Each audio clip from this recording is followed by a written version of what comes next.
Hi, my name is Andrew. Actually, I look better in person, so let's get rid of this slide and put something more interesting, org charts. No, seriously, org charts are really interesting because, at least for me, it's interesting because I believe it still represents how most organizations are structured today. If you look at the top of the org chart, you have very few, a lot at the bottom. And another interesting about org chart is it's always connected upward. If you notice, it's not downwards, not side by side. And this kind of represent how communication flow, top to bottom. Instructions are always given from top to bottom. Information always flows from bottom top. Very little kind of side-to-side movements. So we are all familiar with these kind of organizations. Another label for them is centralized organizations. A lot of management gurus have said they are inflexible, not in harmony with human aspirations. So for the last 30 years, management gurus have said centralized organization needs to be more decentralized if it's going to succeed in the future. Decentralized in the forms of power, where power is more distributed, information and communication flow more freely, and also it's more in tune with our human aspirations. But 30 years have passed, we are still like this. And some offices are like this. Nothing wrong with this office, but I thought it was a rather interesting picture. If you look at this, at the top of this picture, there's a boss office. It's separated from everybody else. And the other interesting thing is there's kind of like a glass window. Kind of the boss can see everybody. So it's kind of like a very centralized organization, even space. But to be fair, a lot of organizations these days are starting to become flatter, and employees are getting more power to do stuff. But the progress has been really slow. I mean, like really, really slow.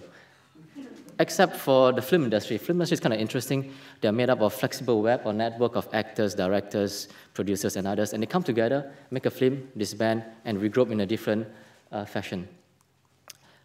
But this film industry structure, flexible network, is a bit too radical for most organizations to consider. So is there something in between? I believe there is. Let's look at one organization.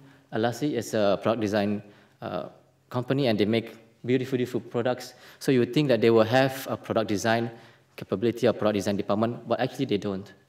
What they have is a network of designers that they can tap on, they can bring into the organizations and kind of melt the two talents together to produce products that you've seen. So the slide before you saw the kettle was created by or designed by Michael Graves. He's not an employee of Alassi, but he designed for Alassi. So let's call this new kind of structure symbiotic. Now, symbiotic is not about outsourcing. It's not about getting rid of parts of your organization that you don't think is core to your organization. It's about attachment. It's about your middle being centralized, your peripheral being decentralized. Think about it like Mr. Potato. In the middle is potato. On it, you can attach whatever you like, different eyes, different nose, mouth, etc.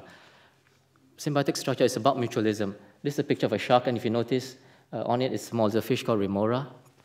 And Remora cleans the shark, and the shark kind of provide protection and transport. So it's about mutualism.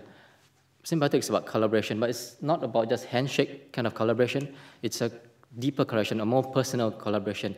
This is what Michael Graves had to say about his relationship with Alassi. As a designer, you and your people are brought in and treated as a member of family. It's a very personal relationship. I really believe in the near future, you'll see much more organizations that are more symbiotic, like as organizations tries to answer some of our more complex problems. It cannot just rely on itself or its own employees. It has to look outside its boundaries. I'll leave you with this word from Liesiano. We are each of us angels with only one wing, and we can only fly by embracing one another. Thank you.